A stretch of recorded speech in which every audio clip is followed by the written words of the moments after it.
Chandrababu సర్కార్కి big shock తగిలింది. ఆంధ్రప్రదేశ్లో ఆరోగ్యశ్రీ సేవలు ఆగిపోయాయి. సోమవారం నాటి నుంచి ఆరోగ్యశ్రీ సేవలు నిలిపివేస్తున్నట్టు ఆసుపత్రుల అసోసియేషన్ ప్రకటించేసింది.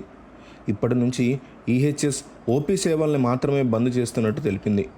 ఆంధ్రప్రదేశ్ నెట్వర్క్ ఆసుపత్రుల అసోసియేషన్ అధ్యక్షుడు కె విజయ్ కుమార్ దీని మీద మాట్లాడుతూ రాష్ట్ర ప్రభుత్వం నుంచి 3,000 కోట్లు రావాల్సి ఉందని తెలిపారు. ఆసుపత్రుల ఆర్థిక పరిస్థితి బాగాలేదని, ఇక మీదట ఉచిత వైద్య సేవలు అందజేయలేమని పేర్కొన్నారు.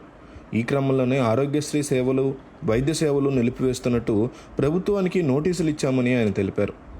దీని మీద ఇప్పటికే ప్రభుత్వానికి నోటీసులు ఇచ్చామని, తమ నోటీసుల మీద ట్రస్ట్ సీఈఓ స్పందించారని విజయ్ కుమార్ చెప్పుకొచ్చారు. ట్రస్ట్ సీఈఓ ఫోన్ చేసి బకాయిలు క్లియర్ చేస్తామని చెప్పారని, ఈ క్రమంలో రేపు చర్చకు ఆహ్వానిస్తున్నట్టు ఆయన తెలిపారు. ఈ తరుణంలో ఆంధ్రప్రదేశ్ ప్రభుత్వం చర్చలు సఫలం కాకపోతే ఈ నెల 26 నుంచి అత్యవసర సేవలు కూడా నిలిపివేస్తామని ప్రభుత్వాన్ని విజయ్ కుమార్ హెచ్చరించారు. 3,000 కోట్ల బకాయిలు చెల్లించాలని యాజమాన్యాలు డిమాండ్ చేస్తున్నాయి. ఇక ఉద్యోగులు కూడా కూటమి ప్రభుత్వం మీద అసంతృప్తితో ఉన్నారని తెలుస్తోంది. గత వైసీపీ ప్రభుత్వంలో జీతాలు ఎప్పుడొచ్చావో తెలిసేది కాదు. దీంతో ప్రభుత్వ ఉద్యోగులు మొత్తం కూడా కూటమికి మద్దతుగా నిలిచారు. అటు కూటమి ప్రభుత్వం సైతం ఉద్యోగులకు మొదటి తేదీన జీతాలు అందించింది. తర్వాత పరిస్థితి మారిపోయింది. కొంతమంది ఉద్యోగులకు 5వ తారీఖు వచ్చిన జీతాలు అందట్లేదు. దీంతో ఉద్యోగుల్లో కొంత అసంతృప్తి ఖచ్చితంగా నెలకొందని చెప్పుకోవాలి. మరోపక్క రీసెంట్గా మీడియాతో మాట్లాడినటువంటి యాంకర్ శ్యామల కూడా రకరకాల వ్యాఖ్యలు చేశారు. Mega power star Ram Charan నటించిన గేమ్ చేంజర్ సినిమా ప్రీ రిలీజ్ ఈవెంట్కి పవన్ కళ్యాణ్ ముఖ్య అతిథిగా వెళ్లారు. అయితే ఈ కార్యక్రమం నుంచి తిరిగి వెళ్తూ 2 అభిమానులు రోడ్డు ప్రమాదంలో మృతి చెందారు. పవన్ కళ్యాణ్ ఈ ఘటన పట్ల దిగ్భ్రాంతి వ్యక్తం చేశారు.